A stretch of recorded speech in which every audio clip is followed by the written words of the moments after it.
Sabihin ito, okay? Personality refers to the unique pattern of thought. Kung sino ka yan ka eh. Okay, yun ang personalidad mo. It is the feeling and behavior that makes person different from each one of us.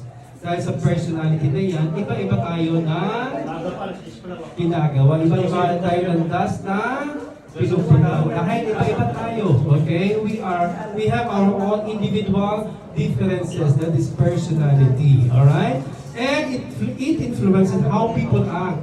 Because of what you have, kung ano ka, iyan ang naipapakita mo sa community ng tao.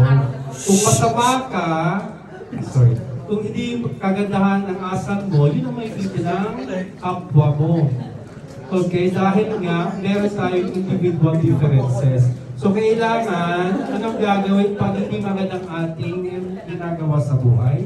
Magbago, syempre. Mas maganda yung nasa tamang daan tayo. Huwag yung mini-mini-mini-mini. Anong gagawin pag mini-mini? Anong gagawin pag may mini-mini tayo? Itama.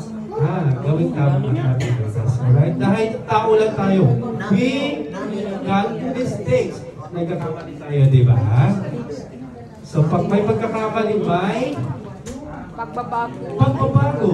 Okay. Siyempre, natututo tayo sa pagkakamali. Pero, wag naman sa palagi nagkakamali tayo para matuto tayo. Wag naman ano.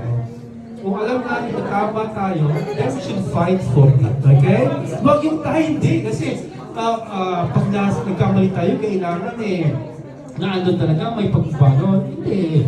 Kung anong tama, yun ang gawin natin. Pag may pagkakamali, gawin natin tama. But, make sure na 90% ang tama. Huwag palaging 90% ang di ba? Ang ibang lahi.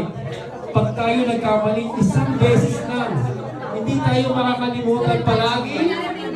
Mali ang ating pagkaalam nila sa atin.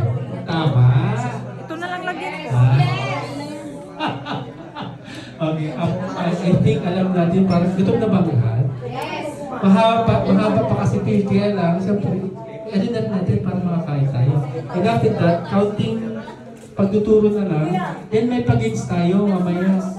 May pag-ins tayo kung pamasahin natin pa uwi. Di ba? Sayang din na. Kahit 1 din na, 2 din kung pas natin mamaya. Di ba? Tama? O sige, ready na ba ang ating pagkain? Ready na? So, yes, continue natin. May